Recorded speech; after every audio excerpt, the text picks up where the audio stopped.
Good morning, everyone. My name is Dr. Mugdha Lele, and I lead the social innovations vertical here at Venture Center. I'm also part of the TechX team here. So this current talk is hosted by the TechX.in vertical at Venture Center. As you know, Venture Center, we are a technology business incubator where we support startups right from the ideation stage all the way till they commercialize their products or the services. So we focus on deep tech startups on under different domains. We are sector agnostic. So briefly about TechX also, TechX vertical is focusing on creating win-win partnerships between industry and academia. So that is the focus. There are several offerings under the TechX vertical. Even the intellectual property related offerings are also available as a TechX service. So with this brief background about Venture Center and TechX, let me now move on to introduce our speaker for today. We have the privilege of hosting Dr. Mrignayani Kotecha. Mrignayani is the president and CEO of Chicago-based biotech company O2M Technologies LLC. In this role, Mrignayani leads the development of the world's first preclinical and clinical electron paramagnetic resonance oxygen imagers for biomedical research and clinical applications in oncology, spin probe synthesis, fundraising, and outreach activities. She also leads the oxygen measurement core research facility at O2M, which collaborates with academic industry, academic government, and industry members to perform cutting-edge research involving EPR imaging in oncology, cell therapy, biomaterials, beta cell replacement therapy, and other areas of preclinical biomedical research. She holds a PhD in physics and has over 25 plus years of experience in magnetic resonance technologies. In this talk, Mrignayani will use her experience of starting and running O2M as a case study to discuss various aspects of entrepreneurship and biotech startup ecosystem. She will talk about her motivation for moving from academia to industry and her journey since then. She will discuss the joy and fulfillment as well as the challenges of growing an entity and also discuss the technical, legal, financial, and intellectual property fronts of managing a business. So with this brief introduction about Mrignayani and what she's going to talk about, welcoming her to the talk. Thank you, Dr. Lally, for such a nice introduction.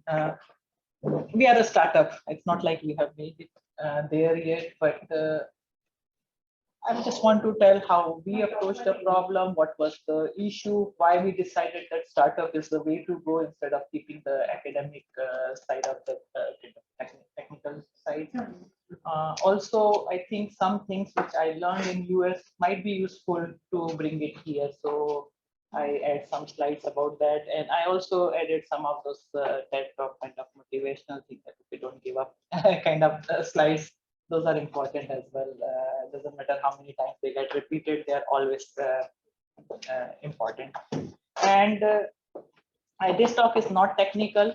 I have few slides just to tell you the problem and what was needed in that field. But this afternoon, I will have a more technical talk at Pune University. So if anybody is interested in learning more about the science side of the thing, then that's the way to go. Or I'll also we have Zooms meetings going on some other way. You can do that. So we founded in 2017. We just celebrated our 6th birthday. We are 3-member team. I'm leading the company side, CEO. And so I started, my background was not into the business. I never did any MBA, but over the years, I learned probably more just by learning and experience. Now I know how accounting works, how QuickBook works, how a lot of things I learned just by trial, error, and figuring out things by myself. So my PhD and MSc is in physics, but my father was a lawyer, so that background also helps that I can read contracts, negotiate contracts very, very strongly actually on our favor. So all of this you learn as you go along the way. And fundraising also, we have been doing business development, we're doing outreach like this also. I go as many talks, as many places I can, and talk. This is Dr. Boris Appel. He's one of the co-founder and chief technology officer of O2M. He leads the engineering team. He has a background in EPR instrumentation software and methodology. So that's a great support we have at O2M. And this is Dr. Howard Halprin. So technology coming from his lab. He's an oncologist practicing. He just actually stopped doing the clinical practice last December. But he is the pioneer in the field. So it's good to have the team which is technically sound.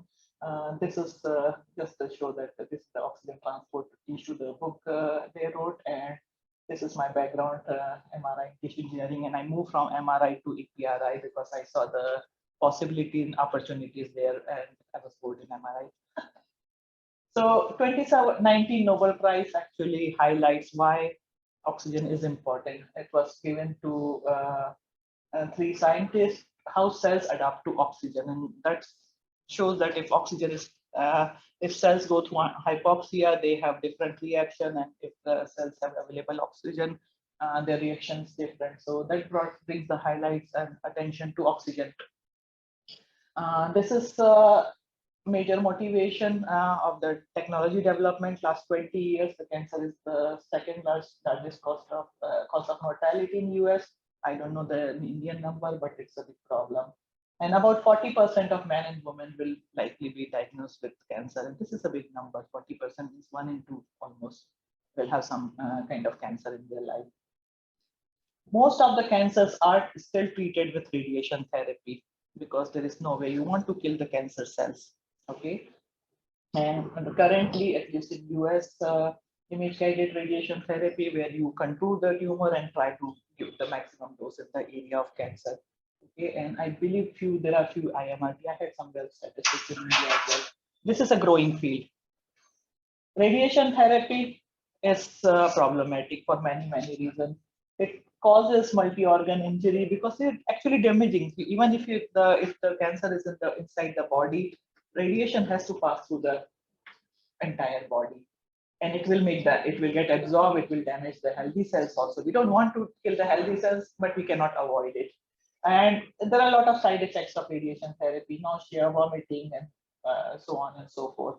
So what we need to do, oncologists, you need to kill the cancer cells, because if you leave any cancer cells, they will again proliferate, and it's not good. But at the same time, you don't want to give more than needed radiation therapy. You have to give as much as needed, but not more than needed, because you also, let's say cancer is near some useful organ, so you also destroying that organ, which is not needed, which you should avoid. So there is a additional cost of managing, and also the managed post-treatment complication. More radiation you give, more post-treatment complication you need to manage. It's been known for a long time, like the first paper came out 1909, that radiation actually is dependent, or efficacy or efficiency of radiation is dependent on oxygenation. So hypoxic tissue needs higher radiation dose. This is hypoxic here in orange color. It will need higher radiation dose, whereas the well oxygenated tumor does not need as much radiation. And it's a wonderful thing to know. If you already know the oxygen, you don't give unnecessary extra radiation. But currently, this technology is not in clinic. So what happens when we don't have this technology in clinic? This is MRI of the tumor. This is the magenta is tumor contour. We don't know what's the oxygenation, and we give as much radiation as possible. But if we would have oxygen maps, now here in this case, blue is the hypoxic low oxygen. This is 0 to 60 torr about. 160 torr is 21% oxygen, what we are breathing. Okay. So this is we know. So now we know that this area needs higher radiation dose, but this area do not need higher radiation dose, and we can simply tune the radiation dose. It's called dose painting. Okay. And now what we did by doing that, we reduced the overall radiation what we were giving to tumor. We reduce radiation dose, which means the reduced side effect and reduced healthcare burden. Okay, without compromising tumor cure, because we want to kill the tumor. We don't want to leave the tumor there. So this oxygen map, what I showed, is acquired using the technology which we are commercializing, EPR, electron paramagnetic resonance oxygen imaging. Okay, so this is the technology, and this is the motivation. This is only one slide I put. What is the EPR? This is the oxygen sensitive big molecule. We call it's a trital OXO 71. We put it into it's actually electron MRI. It's an MRI machine, but instead of proton, we're looking at the electron, and we're putting this oxygen sensitive probe. and we're performing a measurement called relaxation measurement, and which is linearly proportional to the partial oxygen pressure map. That means if we know the R1, we can convert it into partial oxygen pressure. And if we can divide into spatially, what's the T1 R1 here, what's the R1 there, so we get the three-dimensional map. Okay, so it's an MRI technology, but works slightly differently, or slightly a different magnetic field. So this is the key technology. And using this technology, that was the first demonstration that oxygen-guided radiation therapy is possible. So you could do the hypoxia boost, you could kind of give the higher dose to the low oxygen area, and instead of hypoxia avoidance, and you can see that you can have better tumor cure without compromising the with reduced the radiation dose. And in this experiment, the radiation dose was reduced by 1/3, and damage probably reduced multifold because it's a larger proportional. Where else oxygen is not needed? Any tissue, any organ, any disease you think. We don't talk about it because technology is not available. It's useful in cancer, as we discussed. It's useful in drug development, cancer drug development. If you're giving a drug, is it working or not? Because if it's working, oxygen will improve. From cancers are hypoxic, low oxygen, it will improve. Therapy development. Right now, I talk about radiation therapy, but what about immunotherapy? What about chemotherapy? They're all affected by oxygen. We don't know too much about that. In type 1 diabetes, islet transplantation assessment, in biomaterial assessment, cell viability, this is in orthopedics, tissue graft assessment. Now the people putting the artificial bone, artificial cartilage. And once we put that into body, we don't know if they're working well or not. So it could be useful. Blood vessel formation. If there are groups working into the blood vessels for higher oxygen in the area of interest, are they working? We don't know. I get a lot of queries from various people that, oh, we have a biomaterial which should generate the blood vessel, but we don't know if it's working or not. So can we look at it? Stroke assessment. We just started a project with neurodegenerative disease. So there is a lot of applications. It's a platform technology. It's like a CT, X-ray, which is on hospitals, MRI in hospitals. It's used for multiple diagnosis and treatment. Similarly, this is also a platform technology.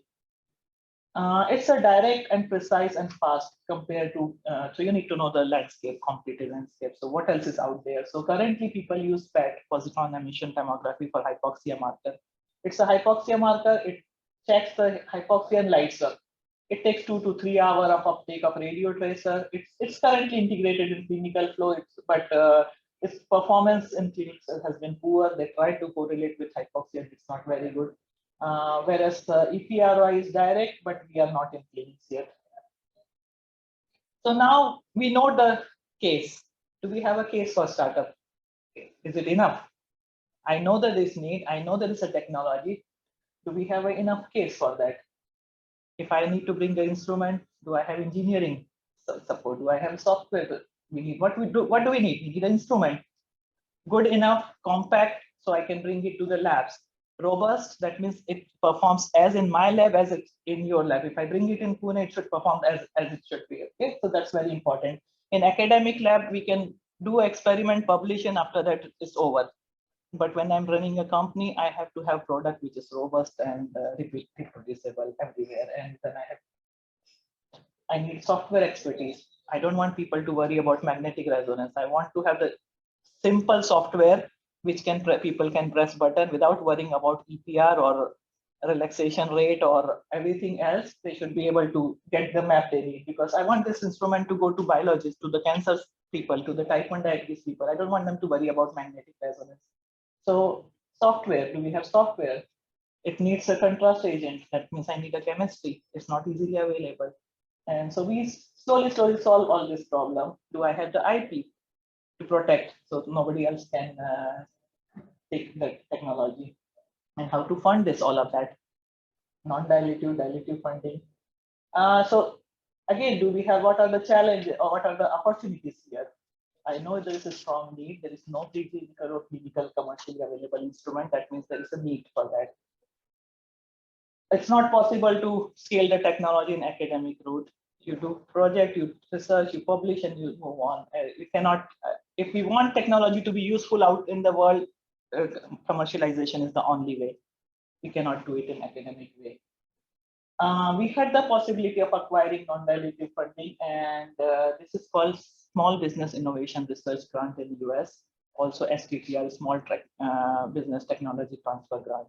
These SBIR and STTR are mandated by law that 3% of all research funding has to go to small businesses. These are extremely competitive grants, 90% of them fail, but it's competitive, but it's available, and money is reasonably good. We have the domain and technical expertise, so we know what we are doing. So these are the opportunities we saw, we thought, and I enjoy working for myself. I don't like having any boss or any entity telling me what to do. So that's personally for me. Also, I had midlife crisis. I was bored in academia. That's another thing. And why not? Why not to try? Okay. Let's try to give it a try. So this was our motivation to start this company, and new challenges, new opportunities, and we have been enjoying this journey so far. So most of the startup journeys, you have to de-risk your technology. Whatever technology you're working, it has to de-risk, it has to work. So check everything working. Financial de-risk, you have to make a sustainable, viable entity. You have to have the sources of funding, whether it's dilutive funding from investors or non-dilutive funding from the grant, which we got grants and contracts, or revenue also. We have now revenue starting to come up. And so idea is to you start, create a product, first see the market and create a product and de-risk to make it a sustainable entity. So this is our instrument, GY25. It's the world's first preclinical dedicated oxygen imager. It took a 5 year of development, technical development, from the big machine to make it a compact, useful machine, easy to use software shell. You press button and you get oxygen maps. We have the predefined sequences or condition. If you're working in the low oxygen conditions, like cancer, you use one sequence. If you're working in the high oxygen condition, like tissue engineering or biomaterials, you use different sequence. Small footprint, it's a permanent magnet, so you don't need cooling or cryogen, just like MRI type, and which needs some more maintenance. This is the parameters for oxygen we can use. This is the clinical instrument. We can use up to 40 millimeter of sample size, and we can have the registration tool. So you can study the PET, you can do MRI, you can do oxygen map and correlate all of that. And there are studies going on. Where is the imaging done? Yeah, this is image. Where is the? It's I think I have next slide here. So the sample goes here. We develop many swappable horizontal or vertical axis resonator. So it's open from both sides. If your sample is vertical in a bottle, we can put it from the top. If your sample is horizontal, like mouse or rat or biomaterial sample, we can put it directly. We also develop the animal heating system, because animal cannot keep themselves warm when they are in the machine and under anesthesia. So we had to develop very quick. We have submitted a patent for that, because it takes 1 or 2 minutes. It's feedback-based heating system. If animal is getting cold, it warms it, and if animal is heating up, because we are actually applying the RF power, then it's cooling. It cools down actually the animal.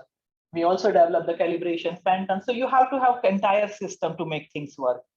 And one by one, we solve all the challenges. We also synthesizing our own radicals. This is the non-soluble oxygen sensitive probe. We're also synthesizing that. So that means if somebody purchases an instrument, they don't have to go look for where to find trital if it's not available. So we have that also. So we had to solve all these problems over the years, and we managed to find funding for that and managed to create a good product line. This is under development. We are developing world's first human oxygen, because ultimately I want to bring it to humans. I want that to be useful for oxygen guided radiation therapy, but this is under development. This is a rabbit imaging going on here. This is not the latest. This is from December. I have got a picture with from 2 days ago experiment. This is a different magnetic field, 9 milli-Tesla. So this is in the pipeline right now. While we have the preclinical product line already ready, and it's already implemented. I didn't add into the slide. We have 4 instruments in the field right now, and I have at least discussion with 3 or 4 more going on. So that's ready. That brings some revenue and keep us going while we moving slowly towards the clinics. Since it's a new technology, many people want to try out. Will it work for my samples? If people developing biomaterial or cell encapsulation devices, So we also created oxygen measurement for in 2019. So we were funded by Diabetes Research Foundation, JDRF grant, and I'm the director. And we started with 4 core members who had the biomaterial who wanted to test, and they sent their sample first. We published one in Nature Communication, one in Scientific Advances with Mrignayani, and more publications are on kind of in the pipeline. And right now we have many more members. I have put only few of them. They send their sample, we perform measurements, and we publish together, and it works like that. So they fund our research also. So that way we can keep it kind of advanced science going, because let's say this is we just did the experiment for this Dr. Kumar Charla, and they have a material which is which reduces the redox potential tension in the body or in the material on oxygen generation, higher oxygen generation, and we performing measurement for them. This is very nice company. They have the 3D tissues, 3D culture tissues. So 2D cultures do not represent our body, and they are very beautiful kind of Lego-like 3D tissue culture, and we perform measurements for them. And then in the end, this goes for publication. So many more projects going on like that. So this is I wanted to talk. I was talking with Dr. Lele here that when we had this idea that we need to do the startup, we need to do it by ourselves. Nobody else is doing it. So there is a program from National Science Foundation called ICOR, Innovation Corporation. What they do, they give us small money to the. We did it in 2016 before even we founded the company. But they give us small money, and they say, okay, you have an idea, go talk with your customers, 30 customers. So they'll give us small money. You can use it for the traveling if you want to go to conferences to talk with people. And what happens, that gives you idea. Do the field really need what you have solution? Do they really need? And if they need it, who's going to pay for that? How much they can pay? All of this you can come up. So they assign you a kind of instructor. Instructor's job is to probe you. Okay, whom you talk, what did you talk, whom you planning to talk next week, nothing more. They don't suggest, they don't give advice. So don't take any advice from anybody, because nobody knows what you're doing or what your product is useful for. You have to develop by yourself.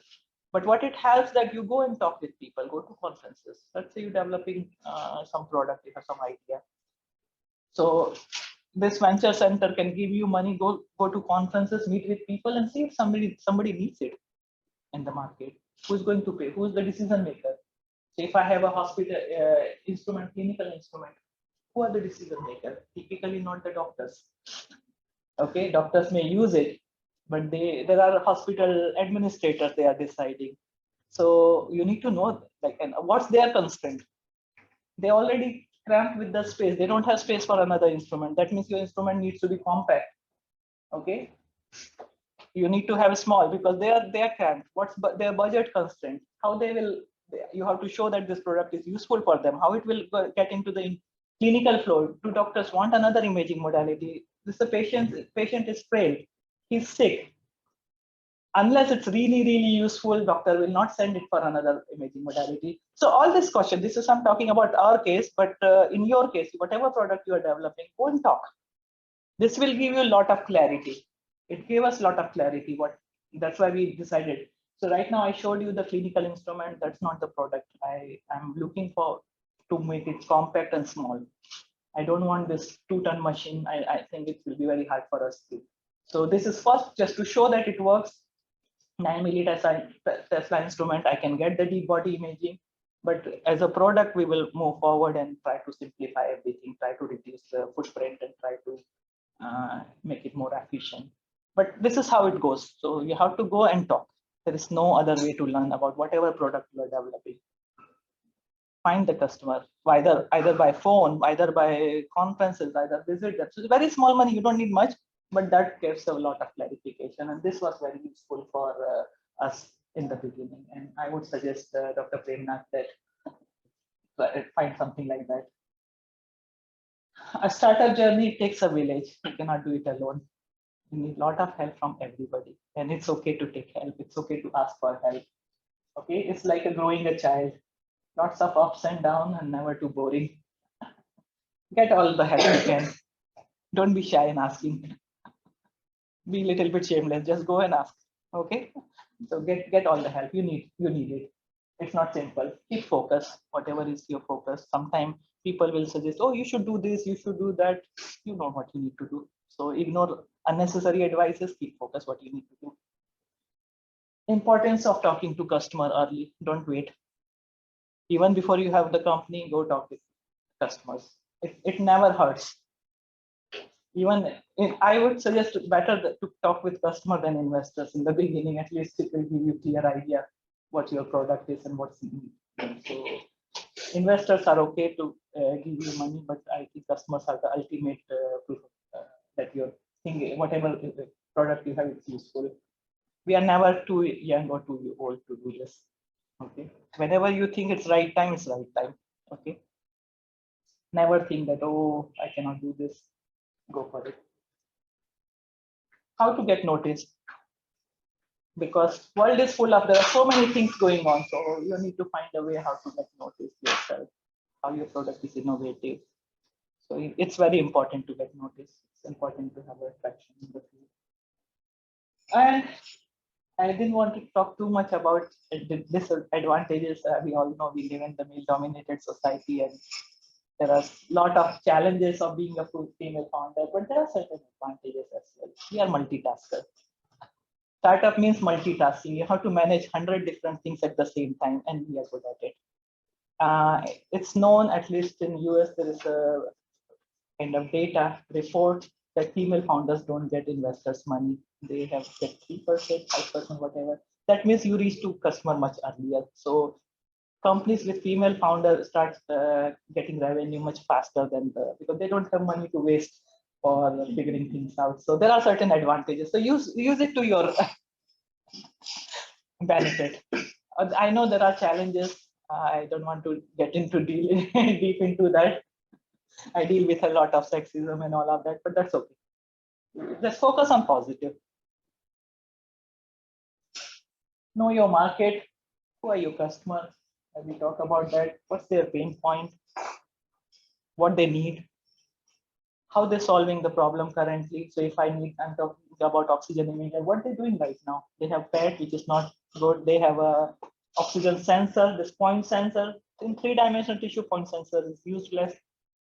So you need to know what they're solving and how much they're ready to pay. What do they need to buy your product? If I'm selling an instrument which is costly, they will need to write a grant to get money to get the instrument. So it's a long process. Long cycle means you have to keep visible constantly. So I am talking here today, and I hope in a couple years we'll have oxygen imager here. Okay, I don't expect it will happen tomorrow, but you have to keep the long focus depending upon the product. Some products are cheap, people can click this Paytm and buy it. Okay, but some products like this kind of equipment, capital equipment, they are expensive, and for that I need to have a long focus.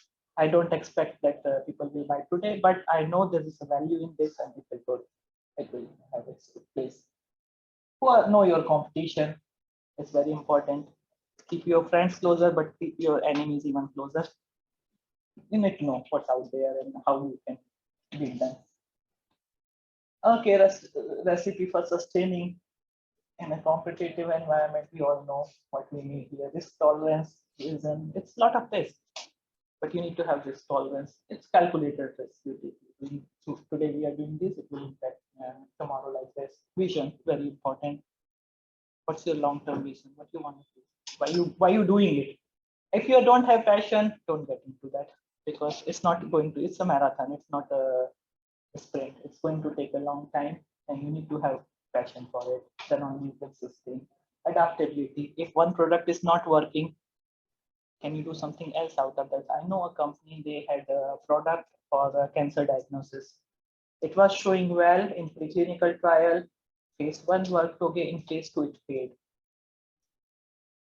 They didn't stop there. Okay, because all this innovation, they found another product which they could bring it to market. The main product failed, but adaptability. Sometimes you need to pivot. Okay, things doesn't work always as you plan or as you expect. So it's okay to change.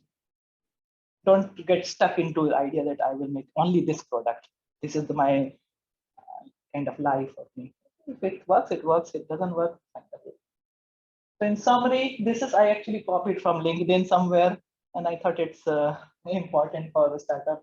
Don't let anyone tell you what you can or cannot do, because people will say, "Oh, don't do this, don't do that." So ignore all of that. If you want, believe it, go for it. All of this are just clickbait for LinkedIn.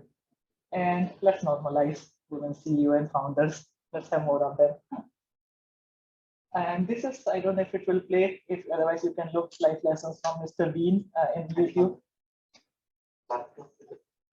I don't know. The saved file or It's there was a YouTube link. You can search it. In order to move forward, grab on any opportunity that comes your way. But you have to be ready to take the opportunity. But it's a simple, like Mr. Bean has a lot of this kind of things. A few places we have samples from different people. We have an instrument with MD Anderson Cancer Center. A lot of publications coming, because publications give you credibility that your system works as expected. Biomaterial and tissue engineering area, we have a very nice collaboration with Carl Simon. I did add those slides because those are more technical. I wanted to technical slides here today, but in the afternoon I will show a little bit of more. We published some of these because publication gives credibility, and we funded by NIH, NSF, GDRF, several small team. And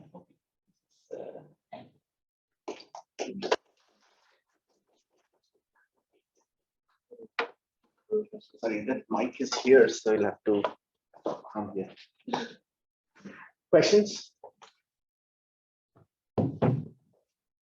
Let me ask you first, because so can you tell us a little bit more about the iCore program? Because I think we'd like to learn a little bit more. Of course, just for your information, there is actually, so well, we have tried doing those, and also there's this Gopal Krishnan Deshpande Center in IIT Madras, which is trying to replicate iCore in India, but it has not really taken off as yet. Okay. You need to kind of force, don't give them some money, small money, and that force them. So there's some effort in that direction. So maybe you can comment on that a little bit in terms of how does it work in practice, and what does it take to make it work? That will be useful, and how it helped you as an entrepreneur. Okay. So they have two versions. This is called iCore, the local funding, and then they have national iCore. Yeah. And the local iCore works that you talk with 30 customers. You have to have 30 customer discovery program. The work is that they assign you a experienced entrepreneur, somebody as your instructor or something like that. Somebody who has some experience, and you have to have form 3-member team. So one member could be an executive. They all have to be. Should not be employee. They should be people who can take decisions. Yeah. Okay. So one can be, let's say, CEO. One can be CTO, and third person could be from outside. You can let's say you know somebody else who has formed the company, and you can. It's a lot of time commitments. It's very hard to find that third person outside. That's why I didn't go for national iCore, because it's a huge lot of time commitment. So you form the 3-member team. Job is that every week or you meet with your instructor, and you have few assigned, like you have to go, let's say if you have the 10 weeks program, you have to talk with 5-6 people every week. Yeah. Either sometimes you don't find, and you go to conference and you talk with very well. You write down what questions, you come up with the questionnaire. Let's say I want to sell the oxygen imager instrument. I'm going to talk with the oncologist. Are you ready? If I will have oxygen imager, will you implement into your clinical practice? If he says no, why not? Okay. What's stopping you? Do you really need that? And doctor has not seen oxygen maps before. Remember that. He has no idea that how these things work. Then you explain them and then see if it works for them. So you come up with the set of questions and how much they are willing to pay. What's their constraint, space, whatever. So how can they implement, what kind of patient population they have, where it's useful. So you learn a lot about your product actually, because we have all these ideas where our product will be useful. But when you talk with actually people who are going to use it, this gives an idea. So this 3-member team, every week we meet, instructor listens to whom we talk, then gives suggestion. Okay, talk with these people next time, or talk with some salespeople in the hospital, talk with the administrator in the hospital who's making this, And talk with the technician. And as an academic, you form this team even before you form the company. Yeah, you don't Am I right? Yeah. You don't need the company. Yeah. So how difficult was it to find those 3-member team? Because finding co-founders and people who are in is quite tough. Yes. So me and Boris, we were 2-member definitely. Third member in the first time, I think Howard was part of that. He didn't have time to do anything. Next time, I believe we went 2 times actually. So how did you go about finding them? Like, was it like from your own lab or something? So we have an incubator system. There's just like here. Actually, yeah, we had this is 6 years ago. So University of Chicago, because technology coming from University of Chicago, they have Polsky Center of Entrepreneurship, and they have just like you, they have the people who help with the startup company. So one of the person from the Polsky, she became our third person. She had just like Dr. Lele can become the third person, you can become a third person who will guide the companies. So I think this is a good place to be having that. It doesn't have to be outside people. It can be anybody who is not part of your company, but at least can look at from the outside perspective. It doesn't have to be.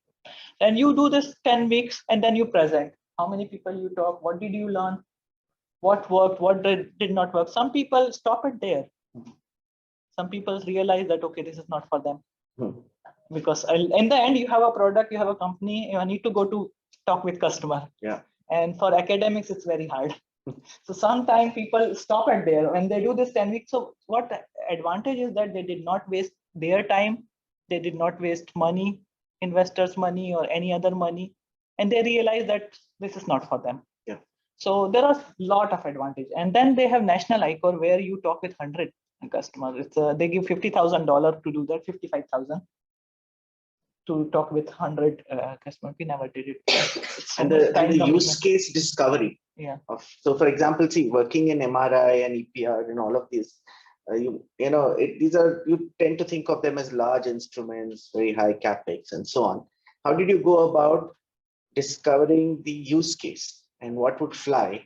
Because people would hesitate in such businesses, right? So I'm just trying to understand how do you go about discovering use cases? Yes. So that's why we have a research program because I need to show, because my customers are academic institutes. They are the major right now. Right now, pharmaceuticals, biotech.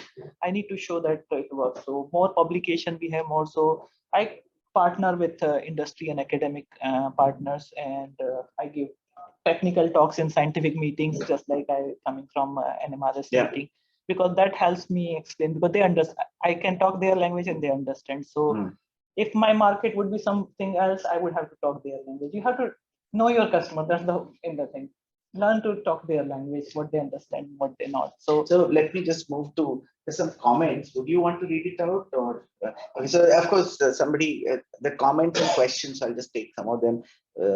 So this one is from Urmila Deshmukh. Very interesting. Thank you. As a pediatrician neonatologist, I'm thinking if we can use this to detect and monitor newborn hypoxic encephalopathy.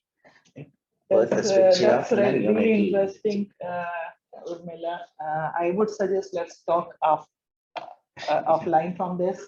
Our instrument is not in clinic yet, but if we make a compact instrument for application like that, we can look together. But we also have a startup based out of Bangalore in the HEI space, so ischemia.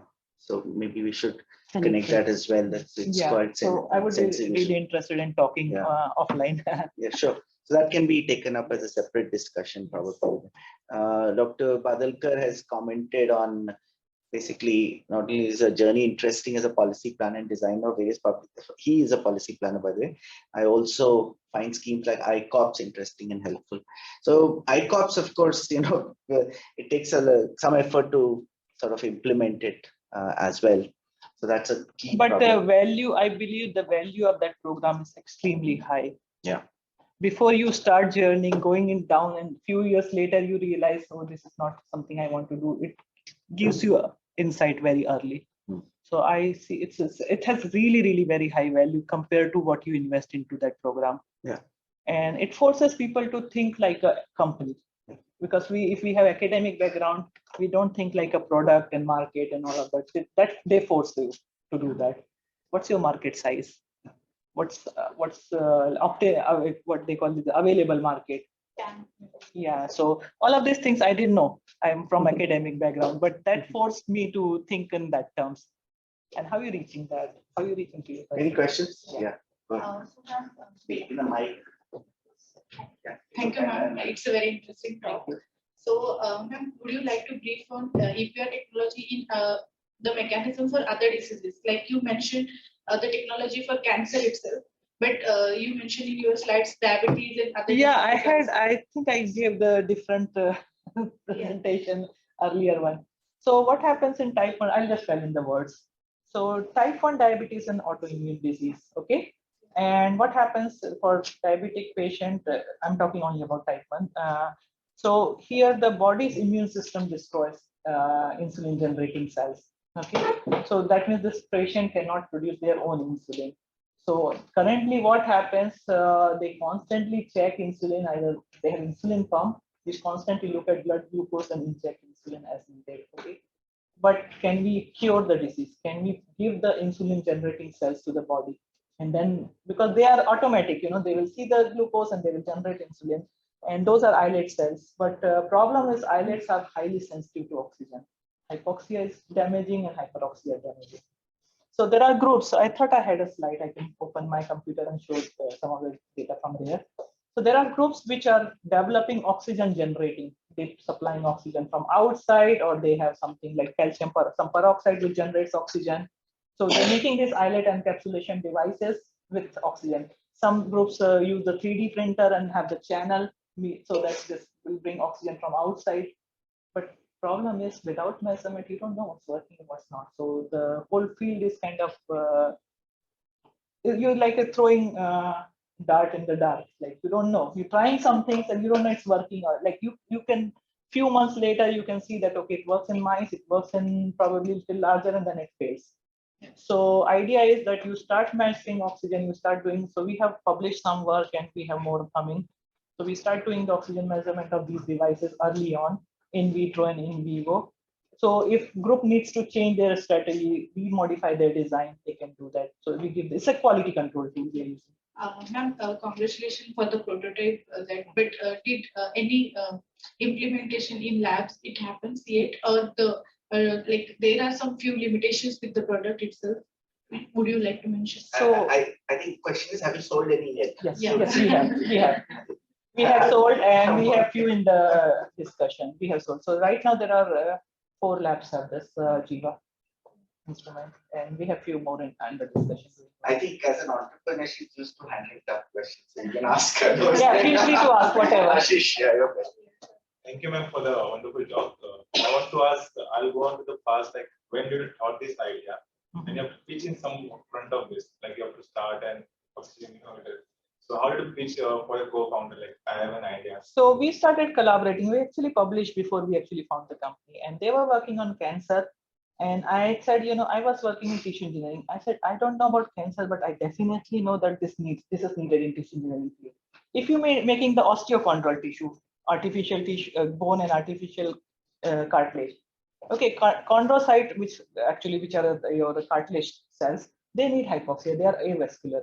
Bone is highly vascular. They need high oxygen. How are you gonna make this kind of tissue, artificial tissue, in realistic way if you don't know what's oxygen? The entire field. When I'm showing data, I have a lot of data. I have a presentation next month in the tissue engineering meeting.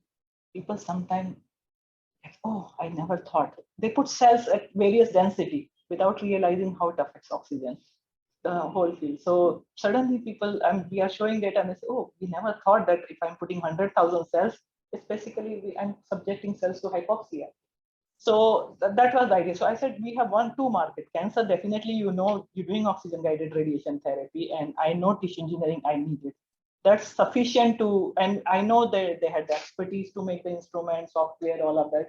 This was sufficient to convince. They were not ready, but I said, no, we have to give it a try. Any applications, wound healing markets?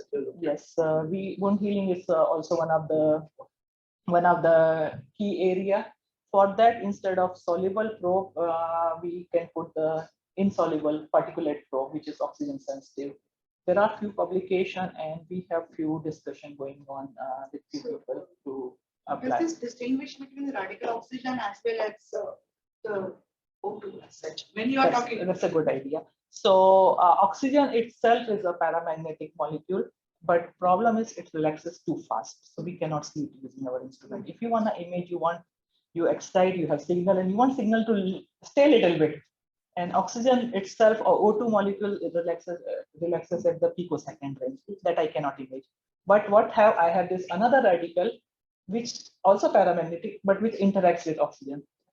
So what happens if there are more oxygen molecules here? This will have a lot of interaction and it will have fast relaxation. Okay.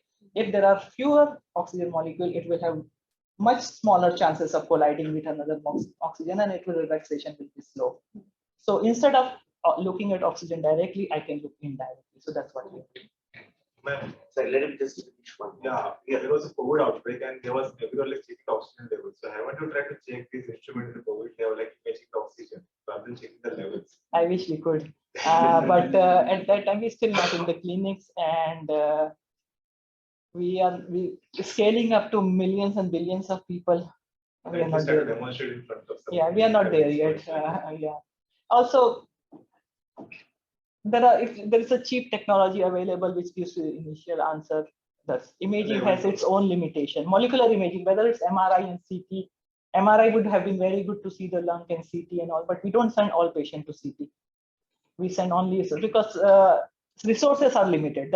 I think it's a resource issue more than the technology issue. Might be an overkill for that. It may not be overkill, but it's resource, because you have one MRI machine, you will use it only when really it's providing value. So molecular imaging, all of the instrument, whether it's CT, MRI, PET, EPRI, these are expensive instruments. We haven't found a way to make it cheap and simple yet, like so you can have it in your home and check. So until we can scale it that level, maybe it will happen 50 years from now. But for now, it's little overkill. Shall we close now? Just one. There's one comment, I think. Thank you for the session. Nice session. What is your thought on the challenges in manufacturing scale-up of the prototype? Yeah, we thought about that, and we have few manufacturing companies in mind in case our per year kind of sale goes beyond a certain threshold. Until that, we can do the small scale manufacturing in our facility at Oatware. But if suddenly you all want one of each oxygen imager, then I have some ideas. Yeah, there is actually a startup in India which is working on MRIs. So it was a big, I mean, sort of an unusual kind of a startup, because it's very hard to do such kind of products. But I heard about it. I heard about it in NMRS meeting, and they had challenges in getting good images and something like that. Yeah, we'll tell you more about I heard about One it. last question, this EPR radiation. So, I mean, ultimately the body has to take this radiation. So what is the kind of impact that is going to have? So EPR, similarly to MRI, these are non-ionizing radiation. And when we took doing about human, we bringing down the magnetic field to 9 millitesla, this is 250 megahertz. This is like 6 Tesla MRI, something like that. So it's non-ionizing radiation. Without that, I cannot get image. So what can I say? We need it. Okay, great. Thank you. So I think with that, we'll close. Thank you very much. Thanks a lot. Really enjoyed your talk. Thank you.